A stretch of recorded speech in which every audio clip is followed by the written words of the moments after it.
We are live here on the weekly podcast, What the Future. My name is Soup. This is a show that comes to you every Friday between 4:30 and 5:30 p.m. on Radio Valley 99.9 FM.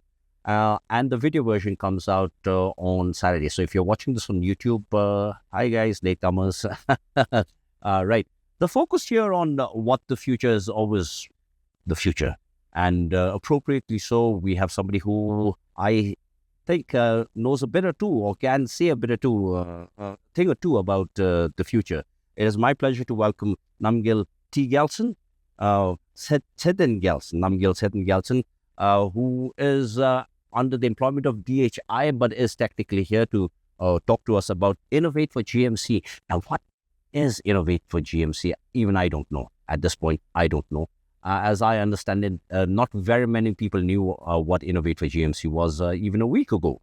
But we'll get into the particulars. We'll unearth all of this mystery about Innovate for GMC. As I understand it, there are already more than 1,000 people, 1,200 people. Right. In any case, how rude of me. I didn't say hello. Hello. Pleasure to have you here. It's not every day that we have a young, attractive woman who's a joint package of brains and beauty in the studio. So, a tremendous pleasure for us. Thank you, Larry. Okay. So, Namgyal, right off the bat, I need to say that until 3 days ago, I didn't know who you are. And reading your bio, I have come to understand that you come with solid credentials. Which means a lot of people in certain circles probably do know a lot about you. But I have to assume that my listeners and my viewers probably don't. So let's just, for the record, talk about you first. Tell us, Namgyal, you're here to talk to us about the Innovate for GMC. But how do you fit in the picture? No, so right off the bat, I must say that I'm not part of the GMC team now. I think I have to make that clear. I work as an analyst with the Department of Innovation and Technology at DHI. I want to say a fairly new department because it had just started when I joined, but that's already been close to 6 years now.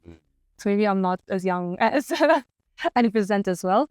But through the department, we've been running a lot of innovation challenges and a lot of opportunities for young people to get involved in the innovation that's happening in Bhutan. A part of this challenge, as a part of this portfolio, we ran the Bhutan Innovation Forum last year in collaboration, of course, with a lot of government agencies. So that's how DHI was first pulled into Innovation for GMC. Okay. And then now that Innovate for GMC has started, I think it's important that we take a look at the successes of the previous innovation challenges in the country and take learnings from those programs. So that's why DHI is kind of involved here. I've been helping the program team come up with a design for Innovate for GMC. Okay. So you've already worked in this sort of area before. And of course, if you've already been involved in something as massive as the Bhutan Innovation Forum last year, then I suppose we're talking to the right person then right now. Yeah, a while ago I was talking about the credentials as well. So from what I hear, you come with a solid academic background as well. Tell us briefly about your academic journey. Yes. So I studied in Bhutan until the 10th grade, so class 10. I had joined Mutsang High School in 11 la. And then around that time, I came to know about the United World Colleges that was facilitated by the YDF team. And there I was able to apply and receive a scholarship to study in Hong Kong la. Okay. So from Hong Kong, I applied and I got into Brown University in the US. I studied there for 4 years. I worked in the US for 2 years. All right. Just before you go any further, Brown University. Okay, no less. Tell us about Brown University. What should we know about Brown? So Brown is one of the Ivy Leagues in the US. I think the application acceptance rate is quite low as well. So I feel very fortunate to have been able to attend. Fortunate as well as brilliant, I would assume. You just can't be anybody to get into Brown. I think the right resources and the right mentoring.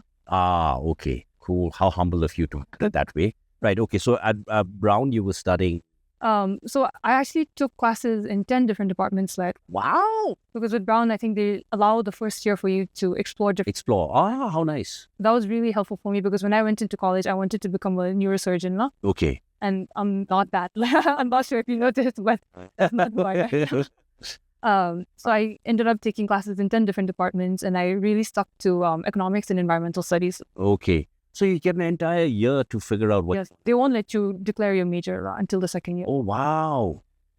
But that must have been hectic, though. Yes. So I think I came from a structure, a kind of environment where structure was very important to me. And I was kind of just thrown into this mess where I had to figure everything out on my own. And there was not really a lot of guidance on this is what you should study or this is how you should perform. I would imagine it would have been terribly intimidating. I mean, to do something like that at the Brown, no less. No, definitely not. All right. For those of you watching on video, we're just trying to sort out the mic situation over here. So you might have seen a hand crawl up somewhere. That's NCR technical head over here at Radio Valley. Oh, how are we sounding now? All right, cool. I've got thumbs up. Okay, good. Entirely my fault because I put the microphone there. So sorry. Anyway, yeah. So right. That brings us neatly to your professional journey then. Right. All right. You, as you said, have been with the DHI for close to 5 years. How did it all start? So right out of college, I actually started working in the US now. So I was working with a climate education firm that was developing technology tools for young people to be able to use in their communities. From there, I came back home, I think just looking for something new. I was kind of burnt out as well. So in the process of looking for something new, COVID happened. Okay. And then I started looking for opportunities locally because I think at that point it wasn't safe to travel. I think all my family members were here. So I think I was looking for something in Bhutan. And I began to hear about this Department of Innovation and Technology. At that time, it was headed by our CEO. So I actually met with him. I sat down with him and figured out what the department's goals were. And I think the vision that he had for the DHI InnoTech department really inspired me. So I actually offered to come on as an intern because they weren't looking to hire anyone at that point. Okay. So I think after interning with them for many months, they finally got the clearance to hire new people. So I joined in when there was about 5 or 6 people on the team, and I've been with them ever since. Okay. This is a slightly personal question, but I mean, whenever we hear that somebody's working at a DHI, right, there's always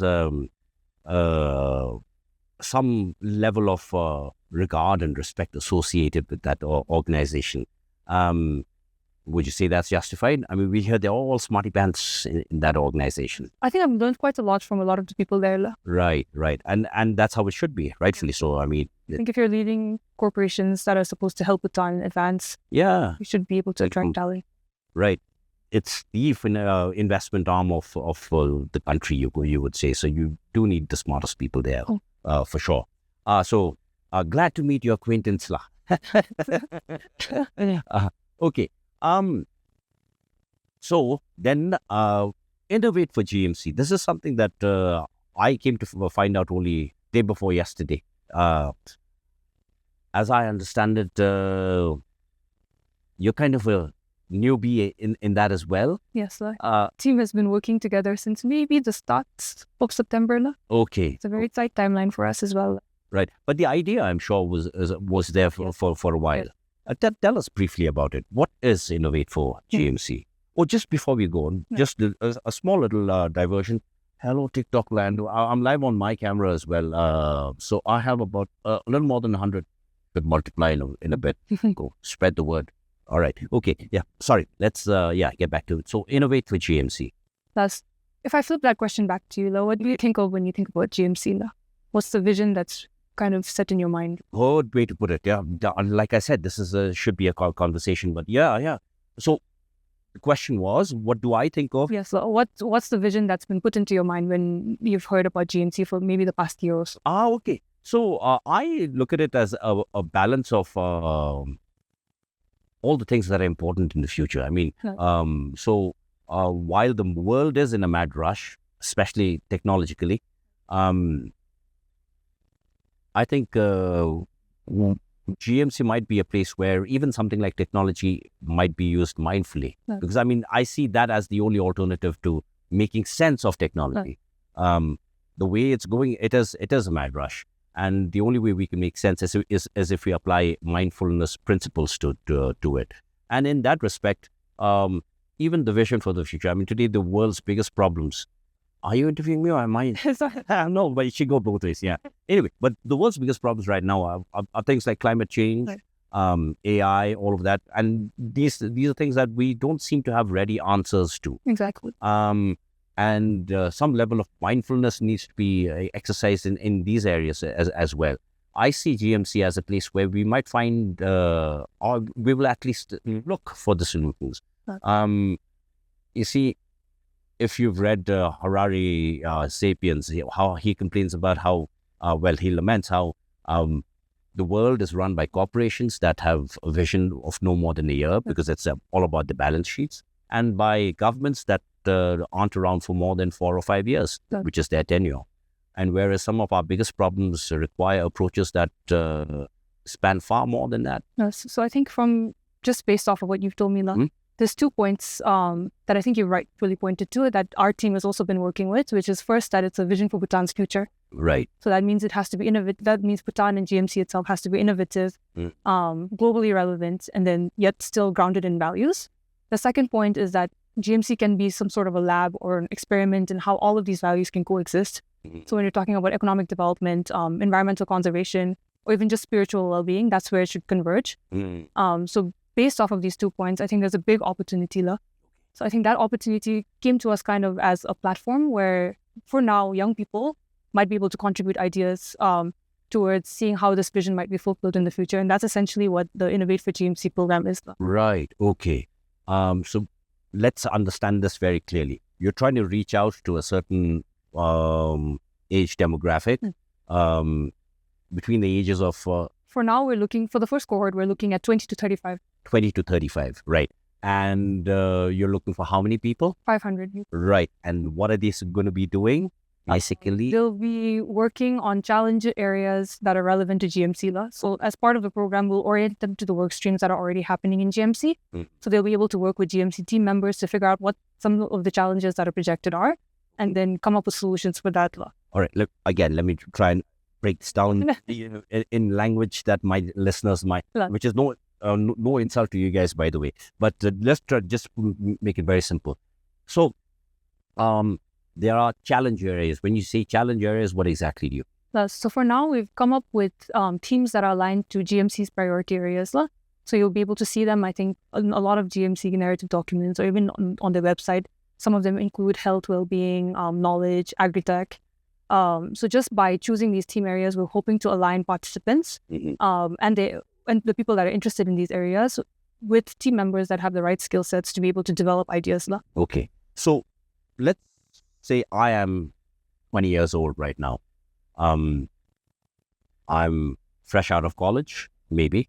I have ideas, but I'm really not very sure what I want to do. But I'm reasonably aware and educated. And some of my interest areas align with these challenge areas that you're talking about. What do I do?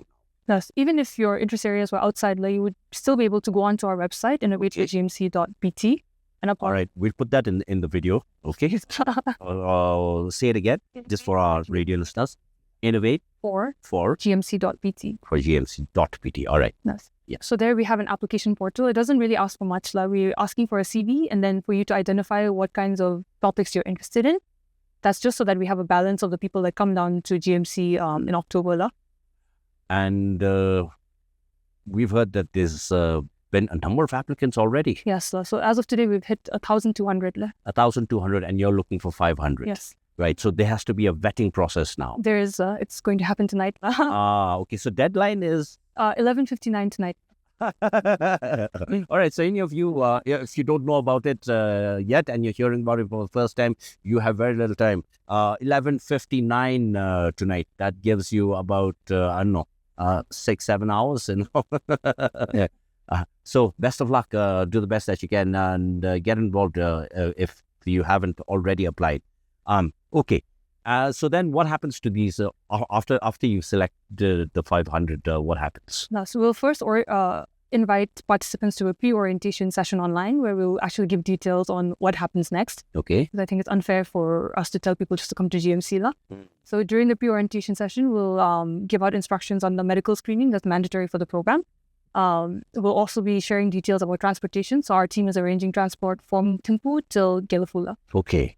Also, the kids actually go down to Gelafula. Yeah. All 500. They have to live down for 3 months. For 3 months. It's a very immersive program. 3 months. Okay.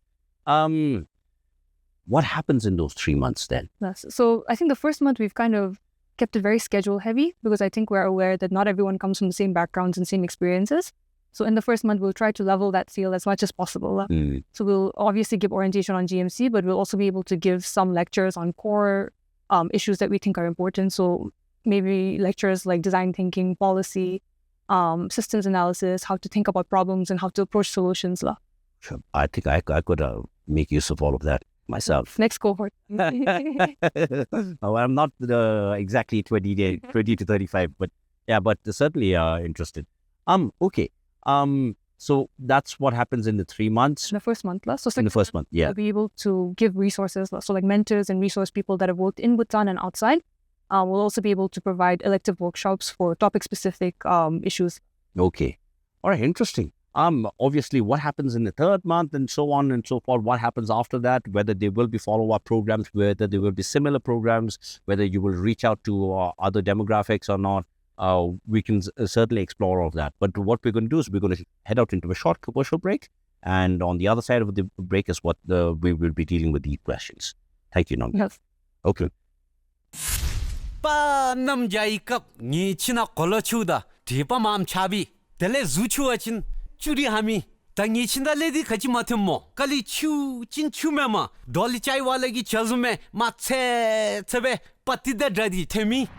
Switch to Mongpa Water Solutions Zinc Loom prefabricated made with a triple combo of zinc, aluminium and silicon. These tanks are easy to assemble, move and tough enough to stay loyal through sun, rust and contamination. Also lined with food-grade multi-layer PVC PE that keeps your water safe and clean. No funny flavors, just clean, safe water. Mongpa Water Solutions Private Limited. To know more about the tank, call 17115539. 17115539. And we are back on Radio Valley 99.9 FM on my podcast, What the Future. My guest today is Namgyal T Gyaltshen, who is here talking about Innovate for GMC, which is what we've been talking about over the last half an hour or so. And we will continue to talk about it and move on to other subjects as well. Let's just see where the conversation goes, right? Okay, so during the short break, while I was live on TikTok, there were a couple of questions. One of them I thought was very relevant.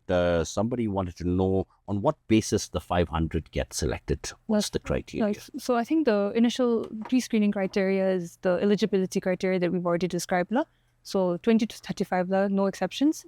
The minimum qualification of a diploma. Okay. Then based off of that, we'll go by the CV. So we've asked people to submit a CV. That doesn't mean that past experience is required. It just means that we want to be able to cater to interest areas and see which participants are interested and motivated. Okay. So the 500 are going to be selected based purely on that? On the CV and the interest areas. Okay. So, but it would be impractical to interview 1,000. Exactly. Well, yeah. Oh, yeah. That's quite a challenge. All right. Okay. So, okay, you were telling us about what happens in the first month, yes. What happens in the second month, and then please take us further. Yes. So the third month is actually the most exciting. That's when you're actually going to see a lot of these ideas be developed into fully formed ideas. Okay. So here, I think the mentors and facilitators and the program team will come up with the top 20 teams that will invite to a presentation during a demo day. Okay. So at the demo day, we'll have invitees from the GMC team itself, okay, stakeholders, both local and international, and funders, people that are interested in helping to implement these ideas. And we'll actually be able to see a lot of these teams sign contracts to actually get the ideas implemented into real life. Okay. So it just doesn't end at the, because that wouldn't make sense either, right? After 3 months. So they go on to do actual projects, businesses, etc. And I think beyond the program, all of those who successfully complete the 3 months will be able to invite into a youth alumni network.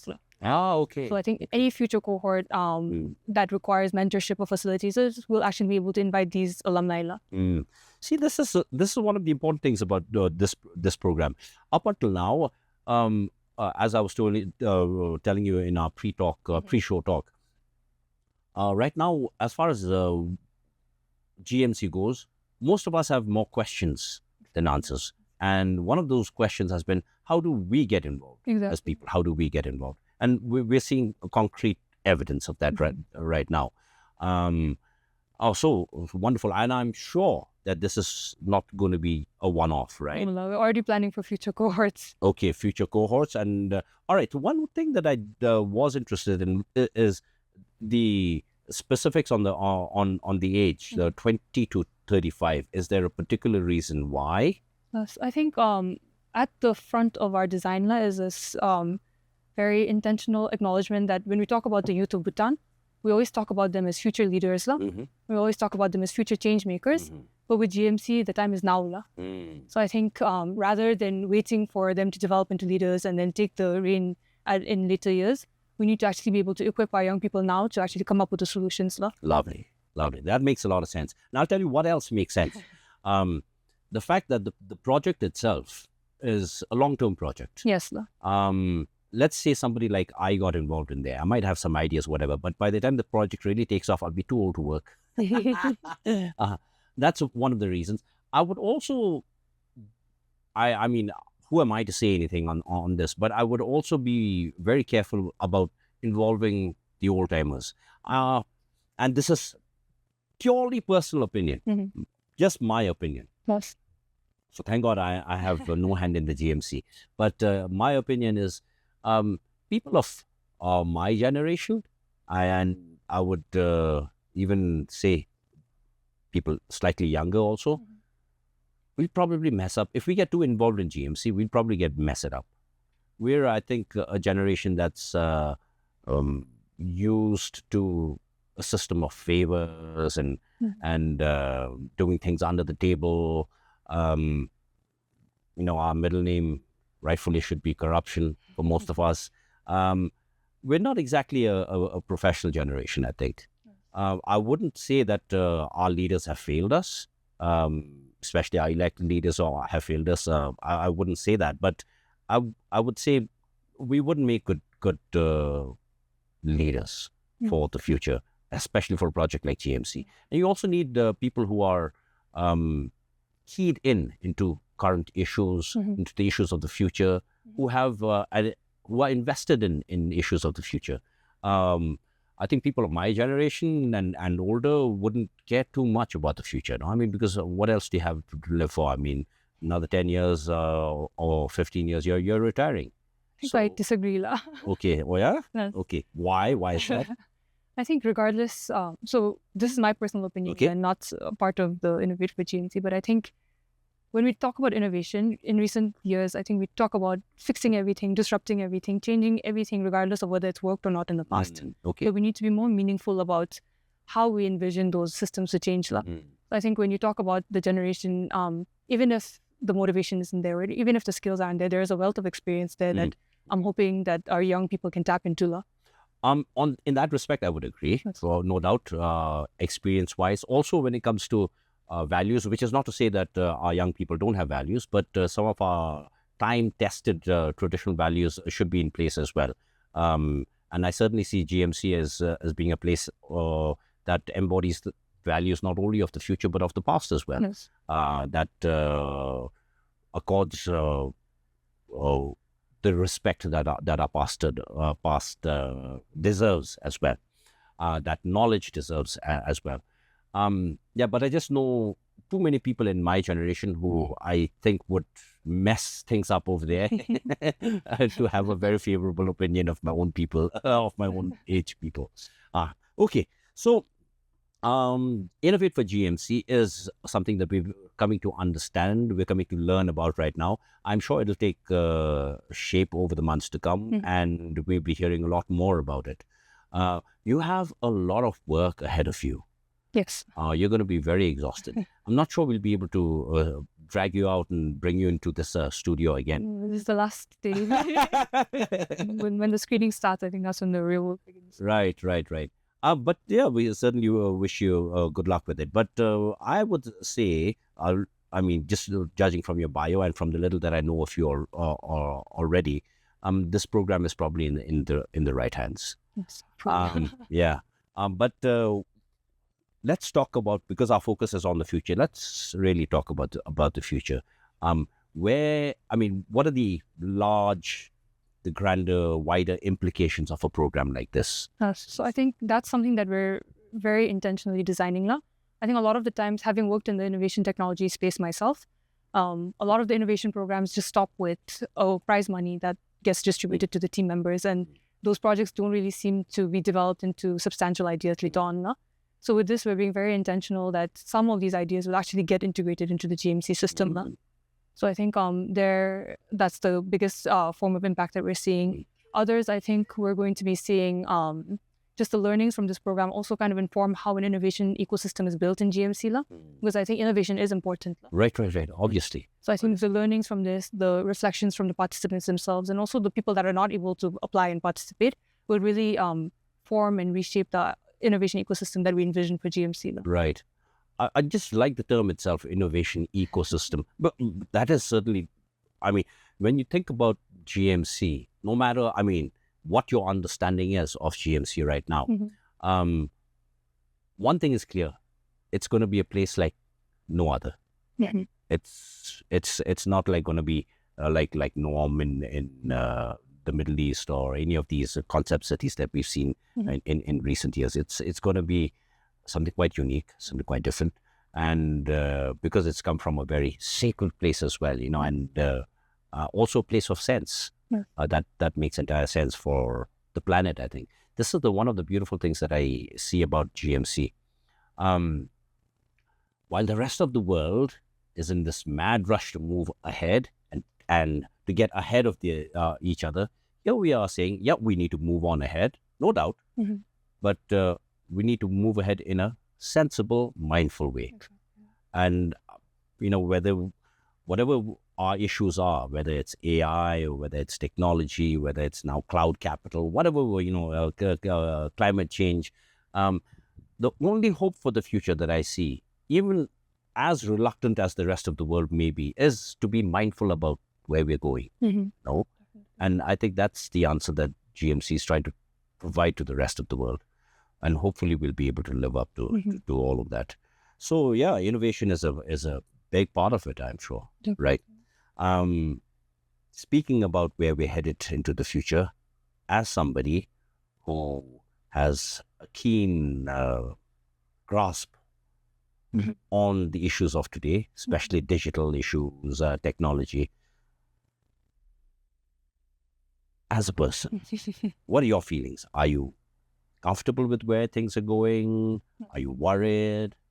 Yes. So I came out of a 1-year master's program currently, where they were teaching us how to be critical about the ways that technology's been implemented in Bhutan.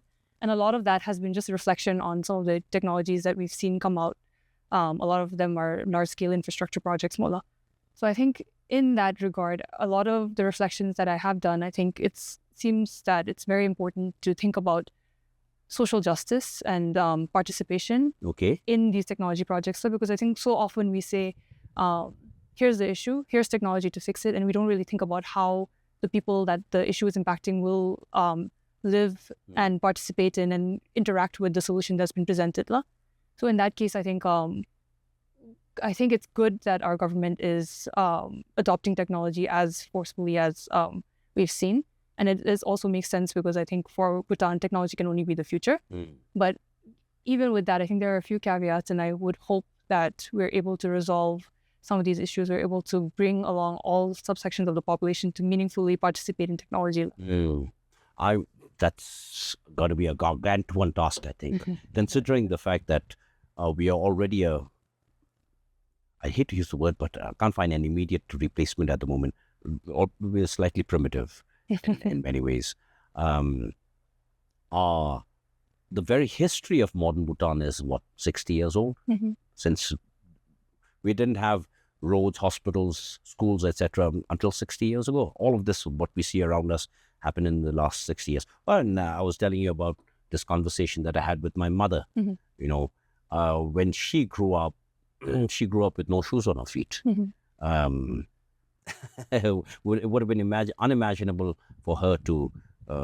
The other day I was asking her, now, if somebody told you when you were a young girl that you would be carrying a device in your hand from which you would be able, not only would you be able to speak to your niece in America and your daughter in Australia at the same time, you would be able to see them as well in real time. And my mother said, no, I would have thought that person's crazy. And so we have people like that who grew up in a time like that. And then to grasp, for all of us to be able to ride that train, the technology train together, quite an uphill task. But I think I mentioned to you as well, like, if you try to explain ChatGPT to elderly parents, how would you go about doing it? Right? Impossible. Exactly. Yeah. So I think a lot of our understanding of the future and the current world is built upon metaphors of what we've experienced in the past. Right. So with a car, maybe you could link it to horses or a carriage, right? But with ChatGPT and a lot of these technology, the advancements are really fast. So there's really no comparisons. Right. And so a lot of people will just tend to get left behind. I mean, to be fair, so many modern concepts can't be easily understood by them. I mean, I remember one time I was trying to explain sustainable development, concept like sustainable development to my late father. And of course, in his own way, he had some understanding of it. But it was difficult. It was extremely difficult. So when you step into an area like technology, then it's going to be even more difficult. So it's especially more difficult if your explanation of technology already carries some of the biases that you associate with it. Right. So I think no individual would have the same explanation of what ChatGPT is. When you compare it to like what someone else might say, it would be very different. Our experiences are different. Our knowledge about it is different. I mean, I consider myself reasonably educated, but if we really stepped into a really techie area, I mean, I'm like I said, I'm probably a novice, an illiterate, a total illiterate. I can talk about technology and all at a philosophical level, but I know nothing technical. My knowledge is not technical at all. Put me into a room, ask me to write a bit of poetry, stuff like that. That technical I can do. But technical, no. So yeah, we all have different experiences, different life experiences. Nonetheless, it looks like we have our task cut out for us, not only as citizens of the globe, but citizens of this country with this gargantuan project up. And you're there right at the forefront, So we certainly wish you the very best of luck with all of that.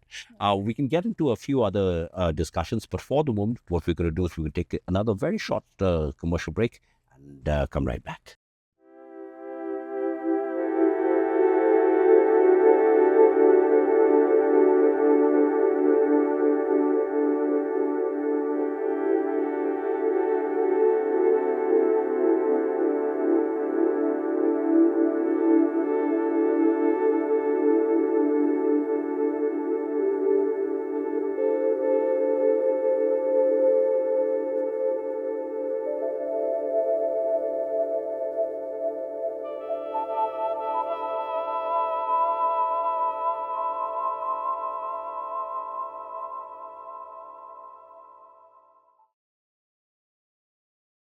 All right. Okay. So, while on our little commercial break, here on TikTok, there were some of my subscribers and watchers had a few questions. One of them being, what's DHI got to do with GMC? I mean, because you're technically a DHI staff. So what's DHI got to do with GMC? That's a good question. Okay. I think I had the same question when DHI launched the Department of Innovation and Technology, because DHI is considered like a financial institution almost, right. Investments in financial. So just the fact that this large institution has launched a department that focuses on innovation and technology means that the country is heading in that direction. So for GMC, I think especially because GMC is supposed to be the vision of the future for Bhutan, you can't solely rely on the GMC team and their expertise to build Innovate. So I think they've done a very good job of outsourcing some of the work that comes into buildings a mindfulness city like ours. They've actually been able to recruit and pull in a lot of expertise from around Bhutan. So it's not just DHI. Our team is actually quite well represented. So we have team members from the Land Commission, other government agencies. We have team members that are like privately involved. So I think it's just a matter of which expertise are the right ones to choose and help to develop this program. Right. And that's how it should be. I mean, just logically with our Chindi, in fact, His Majesty the King has said this is a project for the future of Bhutan. It should involve all of us. Exactly. And right now, we all need to be on this sort of almost war footing, all on the same side, working together. And rightfully so, or whatever help GMC can get from all quarters should definitely be and especially from an organization like DHI, where all the smarty pants are. Why not? Should get involved. In fact, it would seem very strange if DHI was not involved with GMC, I would say. I think on that note, I think everyone does need to be involved. Right. I think we're very aware of the fact as well. So while this is a youth program, we're also asking for help from other people. So our team has already been involved in meetings with a lot of the government, CSOs, even private organizations, trying to see how they can contribute. So like you mentioned, it's very much a war that all of Bhutan is fighting, not just DHI. Right.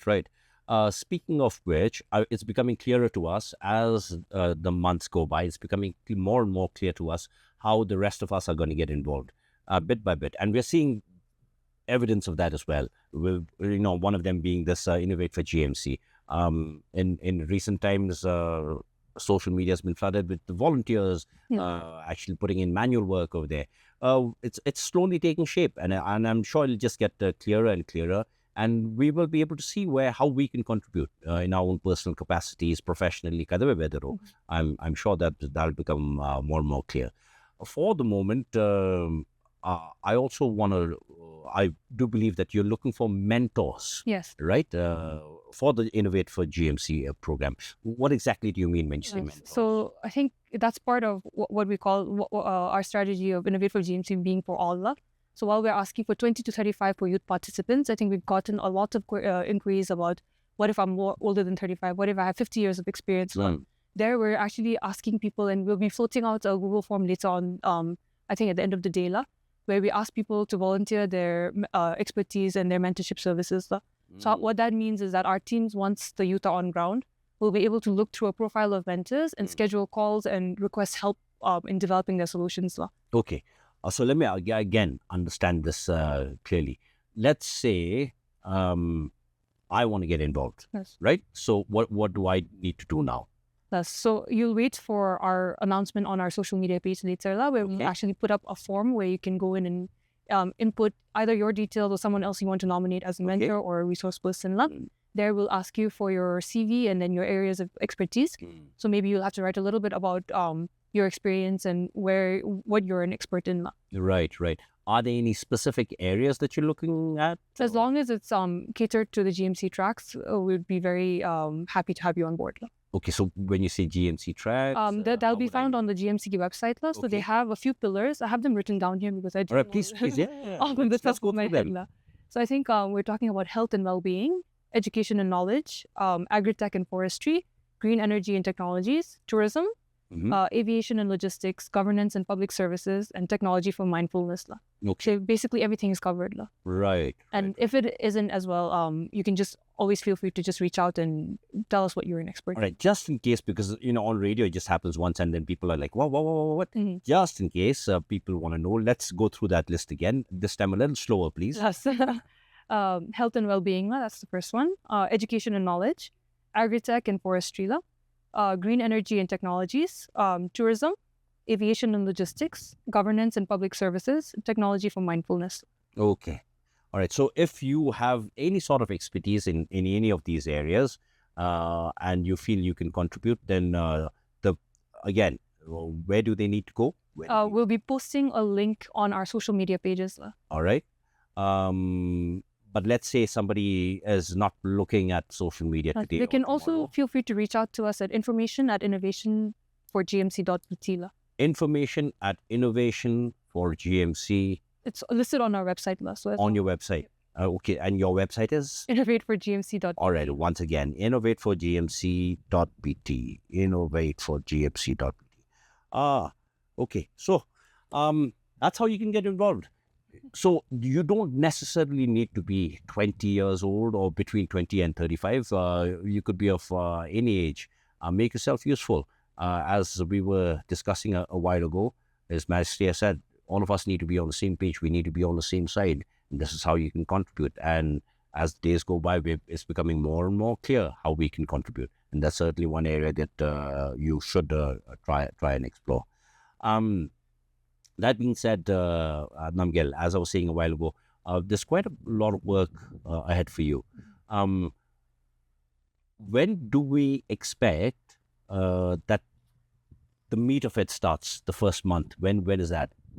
So the program is scheduled to launch on 7th of October. 7th of October. So that's when you'll see all of the images of the official launch of the project. But I think the most interesting part would probably be in December when there's actual ideas that come out. Okay. Will we be able to know about the rest of us who are not involved with Innovate for Bhutan? Would we be able to keep track of what's happening? If There you will be follow us on regular. our social media pages, we'll be able to update. Okay, cool. So that's one way we can keep track. Of course, there were a few other questions here on TikTok, but minor stuff like, what about let's say I get selected, what about our accommodation, all of that. No need to worry about all of that, right? I think a lot of them have actually been answered on our social media pages. Okay. So if you go to Instagram, we have FAQs that have been asked to us that we published. No, you see, these are practical things. Understandably, a lot of young people don't necessarily have money. Right, so let's say they are interested, they have the brains, they have the initiative, all of that, but they're worried. Well, what do I do in the next 3 months? Am I expected to survive on my own? No. They're well taken care of, right? Yes, they receive a living allowance of 30,000 per month. Oh, that's pretty good for a start. Yeah, if I'm 20 years old, and I'd definitely go for something like that. Yeah, so if you want to get involved, if you need to get involved, Innovate for Bhutan.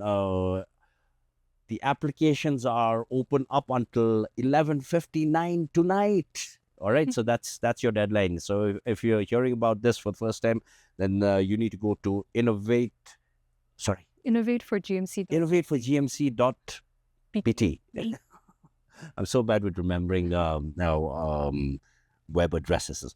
Anyway, it's been a lovely 1 hour with you, Namgyal. In parting, is there anything that you would like to share with our listeners and subscribers out there, in your personal capacity or professionally, in anything at all, anything off the top of your head? I think for the Innovate for GMC, I hope that everyone's able to apply and contribute in some way or so. If not, you can always reach out online and we'll be able to answer any questions or concerns. Personally, for me, I think this is a really great opportunity. It's something that can shape the future of Bhutan and Nepal. So in my personal capacity, I would really encourage our young people from 20 to 35 to actually take a look at this opportunity and see how you can contribute. I think you won't get anywhere unless you take advantage of these opportunities. Right. And rightfully so, again, might I remind you, people, that we're looking at GMC, and I'm sure His Majesty has made it very clear as well, that while there is this deluge of people leaving the country and going to other countries, we need ready answers here as well. GMC is intended to be a place that might reverse that trend entirely, and we're seeing signs of it already. So and I certainly agree with you. This is our future, and if you're young right now, and you're smart, and you have a vision for the future you want to achieve, I think this is the perfect platform from where you can take off. I wish I was 20 years old right now. I really do wish I was 20 years. I'd jump on this immediately. Maybe for future cohorts. Yeah, but then the thing is this here. It's not just the young people. Like you said, they're looking for mentors as well. If you feel you're up to the task and you could contribute in some way, even if you're slightly unsure of yourself, I would say apply. why not? You never know how you can contribute, and this just might be the best thing you've ever done. You never know. So with that being said, Namgyal, thank you very much. Thank you for having me. Appreciate. Oh, lovely. It was lovely having you. You brought a lot of information here, and also opened eyes in many ways, particularly on now, although you don't represent the GMC, particularly on this program on the Innovate for GMC. So yeah, thank you very much. In fact, it would be fair to say that I kind of look forward to this section the most. Well, not the most, but yeah, it's an important section. This is where we try and humanize our guests, because all too often our guests are seen as being achievers, being more larger than life, So, but we want to understand some of you in a very human way. So, tell me something irrational about yourself. I have an irrational fear of driving. Of driving? So I'm 30 years old and I still don't have my license. Okay. Now, that is something I can entirely relate to. Okay, let's I learned also when I was around 30. Yeah, I had an irrational fear of driving as well. But how do you explain yours? I mean, I'm really good at focused tasks, but when I have to do multiple things at once, I tend to panic. Oh, wow. We generally think women are better at multitasking than men. So that shatters that myth. Especially because, I mean, you're regarded as something of a superwoman. And here you're saying, so you don't drive at all? So the two goals I had for myself by the time I turned 30 was my master's and a driving license. Okay. So I've already done the master's bit, and unfortunately I have turned 30 and I still don't have my license. But we're hoping end of the year. Okay. Well, if you manage the master's, driving, so that's okay. That should be. No, but then I know some people like you. My one of my sisters, for example, she tried to learn, and then while she learned, she almost ran over somebody, and then she said, "No, I'm never." So she's never learned to drive. I hope the same thing doesn't happen to you. Seems like you're cursing me a little bit. Okay, we wish you the very best, not only with the Innovate done, but with your driving. Thanks so much. Thank you. Cool.